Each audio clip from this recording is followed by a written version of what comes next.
आप जो सत्संग सुनने जा रहे हैं उसके बाद तो इस बात की शंका या संदेह की गुंजाइश बिल्कुल भी नहीं रहेगी कि वर्तमान में सतगुरु रामपाल जी के अलावा अन्य भी कोई कबीर साहिब होगा या जिंदा सतगुरु के अलावा अन्य किसी मुर्दा भगवान की पूजा करनी चाहिए। आदरणीय गरीबदास जी की वाणी सुनाकर सतगुरु रामपाल जी परमेश्वर जी ने स्पष्ट कर डाला है कि संसारी दी गल्ला चीने ना बूझे शब्द जो गहरे नू, मुर्दों से ती प्रीत लगावे ना जाने सतगुरु मेरे नू। अर्थात काल प्रेरणा से जीव की फितरत को समझाते हुए कह रहे हैं कि आज से पूर्व जितने भी संत महात्मा और भगत हुए हैं वर्तमान में वे सब मुर्दों की श्रेणी में हैं।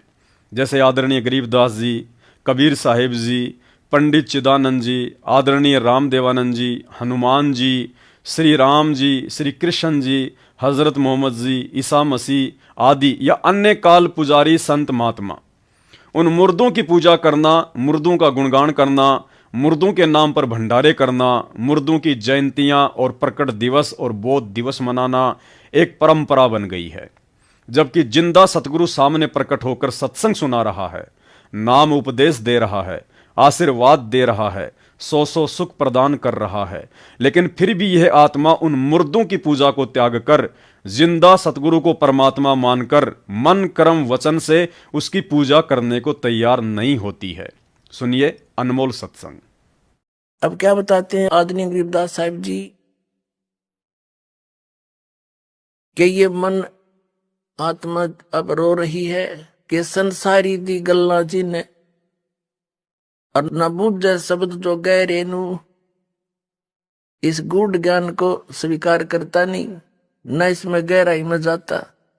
और किसी चलते फिरते ने किसी ने कह दिया वहां माथा टेका बेड़ा पार हो जाएगा, उस तालाब में नहा ले मुथरावाड़े में बेड़ा पार हो जाएगा, वहां पहुंच गया फदड़ फदड़ और परिक्रमा ला दे उसकी चुगर देगा गोवर्धन की, बेड़ा पार हो जाएगा। वो तो बेड़ा गर्क होगा, उसके चारों तरफ घूमने करोड़ों जीव मरेंगे और लाभ एक भी को नहीं। क्यों?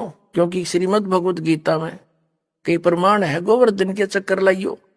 अगर तुम मानते हो श्री कृष्ण जी ने गीता बोली तो 2 शब्द लिख देता कि वहां जाइयो मथुरा में, जामो घूमा करता और तुम भी वहां चक्कर काटियो, बेड़ा पार हो जाएगा।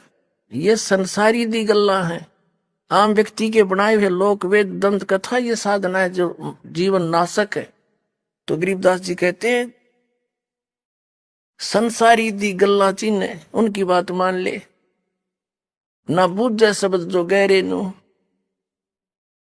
और मुर्दों से ती प्रीत लगावे ना जाने सतगुरु मेरे नू। जो संत किसी गांव में बैठे थे बनी में, वो पिछले पूर्व जन्म के पुण्यकर्मी थे, आगे भक्ति उनकी थी नहीं, एक आधा किसी का झाड़ा झपटा ला दिया, कुछ राहत मिल गई, अब उसकी समाधि बनाकर सारा गांव पूजे उसने। भले आदमी हो, जैसे कोई वैद्य था, मान लो तुम्हारी बात बड़ी करते हो, संत बहुत अच्छा था, राहत देता था। अब जैसे कोई डॉक्टर है, अच्छा वैद्य है और बढ़िया दवाई देता है, आराम हो रहा है, ठीक है, फिर उसकी मृत्यु होगी, मरने के बाद उसकी समाधि बना ले, यादगार बना ले, उसका चित्र ला ले और फिर वहां जाओ मत्था टेकन, हमारा रोग नाश कर दो। क्या वो पत्थर की मूर्ति बता देगी दवाई कौन सी चाहिए आपको या ट्रीटमेंट कर देगा? वैसा ही वैद्य अपने वर्तमान का ढूंढना पड़ेगा, जो कि आज वर्तमान में ये औषधि रखता हो। तो आज वर्तमान में सर्व प्रकार से संपन्न all in respect complete course इस आत्म कल्याण का इस दास के पास है परवाल आश्रम, यहाँ और कल्याण कराओ।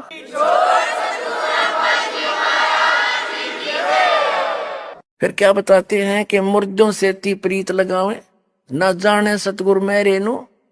जिंदा सतगुरु आपको मिल रहा है, वहां उसको नहीं पहचानते। फिर क्या बताते हैं?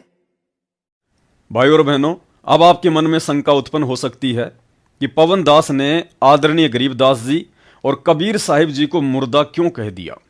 कबीर साहिब तो स्वयं परमात्मा आए थे और गरीबदास रूप में भी कबीर साहिब ही लीला कर रहे थे। भाई और बहनों, मैं पवन दास अपनी तरफ से कुछ नहीं कहता, मैं उतना ही कहता हूं जितना पूर्ण ब्रह्म परमात्मा सतगुरु रामपाल जी ने अपने सत्संगों में अपने मुख कमल से बोल रखा होता है। आप स्वयं ही सुनिए ये छोटा सा सत्संग, जिसमें इस वाणी के खुलासे में स्वयं सतगुरु रामपाल जी भगवान ने अन्य संतों के साथ साथ आदरणीय गरीबदास जी का नाम लेकर उन्हें भी मुर्दे संत की श्रेणी में खड़ा कर दिया है। मानी तो अब ये क्या बताते हैं कि संसारी की गल्ला चिन्ह न बुझे सब जो गहरे नू और मुर्दे से ती प्रीत लगावे न जाने सतगुरु मेरे नू। अब जैसे अब कोई हरिदास ने पूजा, कोई गरीबदास ने पूजा, और कोई किताब बालाजी जा है, कोई किताब और अब पुण्यात्माओं या कोई गांव में बाबा रहा होगा उसकी मंडी बना रहे हैं, उसने पूजे।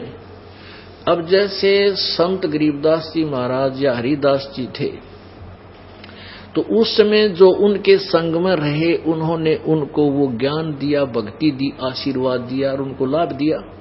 अब जैसे अब वो चले गए, अब उनकी मंडी बनाकर उनका यादगार बनाकर वहां पूजर जो इतलाव के मिलेगा उनसे नहीं।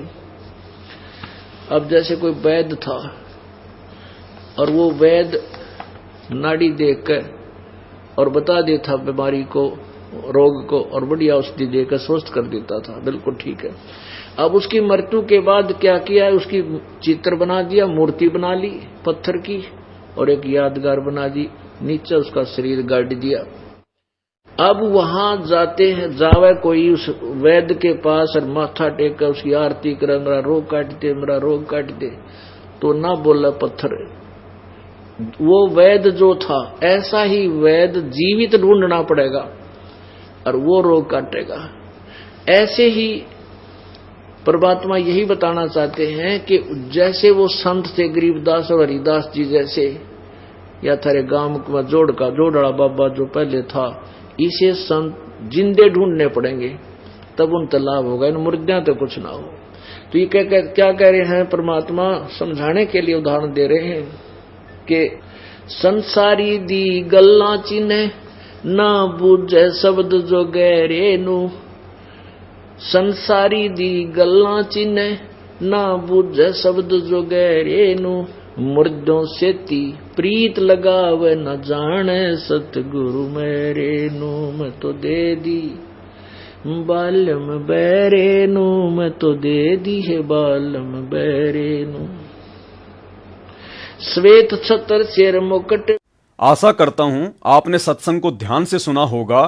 तो इसमें सतगुरुदेव जी ने बताया कि चाहे संत हरिदास जी थे या संत गरीबदास जी थे या बालाजी, जब वे धरती पर जिंदा थे उस समय उनकी शरण में आने वाले को थोड़ा बहुत लाभ दे सकते थे, परंतु आज उनके मरने के बाद चाहे उनकी समाधि बनाकर पूजो या मंदिर बनाकर पूजो, वर्तमान में आपको रत्ती भर भी लाभ उनकी पूजा से नहीं मिल सकता है। साथ ही गुरुदेव ने इस सत्संग में मरने के बाद डॉक्टर की मूर्ति का उदाहरण भी देकर समझाया। ठीक इसी प्रकार वर्तमान में कबीर साहिब जी की दाढ़ी मूंछ वाली फोटो या मूर्ति को भगवान मानकर पूजना, उस फोटो को दरबार में रखना, उसके आगे दंडोत प्रणाम करना या उस फोटो का जून के महीने में कबीर प्रकट दिवस मनाना मुर्दों की पूजा के अंतर्गत आता है। भाई और बहनों, मत भूलो कि आप यथार्थ 13वें कबीर पंथ के पंथी हैं और आपको पता होना चाहिए कि वर्तमान में सन 1994 से यथार्थ 13वें कबीर पंथ की शुरुआत ना ही संत गरीबदास जी ने की और ना ही कबीर जी की समझे जाने वाली उस दाढ़ी मूंछ वाली फोटो ने की। यथार्थ 13वें कबीर पंथ के प्रवर्तक और संचालक स्वयं कबीर साहेब सतगुरु रामपाल जी भगवान है। साथ ही कबीर सागर से अनेकों बार सतगुरु रामपाल जी ने कबीर साहिब जी द्वारा यथार्थ 13वें कबीर पंथ की शुरुआत करने और स्वयं ही कबीर साहिब होने के अन्य प्रमाण भी पेश किए हैं, जिन संकेतों को आज से पहले हम समझ नहीं पा रहे थे, लेकिन समय अनुसार अब सतगुरुदेव भगवान ने हमारा ज्ञान योग खोला है तो बात अच्छे से समझ में आने लगी है।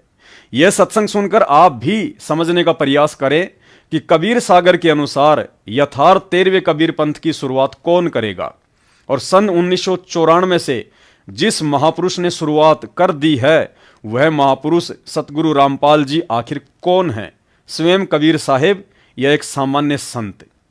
घर घर बोध विचार हो, ये चर्चा चला करेगी कैसी गलती ना करना और दुर्मति दूर बहाए, सबकी दुर्मति दूर चली जाएगी और कलयुग में एक हो सब बरते सहज सुभाए। कहा उग्र का शूद्र हो, हर सब की भवभीर। अब कहते हैं उस संत के द्वारा चलाए गए उस पंथ में चाहे कोई निकम्मा आदमी हो, उग्र, और चाहे कोई बिल्कुल सुधर हो, वहां कोई भेदभाव नहीं रहेगा, सबको सेट किया जाएगा, सबकी बुराई छुटाई जाएंगी, और वहां सबकी ही भीड़ होगी, यानी बहुसंख्या में उसके अनुयायी होंगे। कहा उग्र का सुधर हो, हर सबकी भवभीर, और सो समान दृष्टि है वो समर्थ सत कबीर। उस पंथ का चलाने वाला ये समझ लेना वो समर्थ कबीर ही होगा, जो सबको समान दृष्टि से व्यवहार करेगा, वह ऊंच नीच नहीं रहेगी।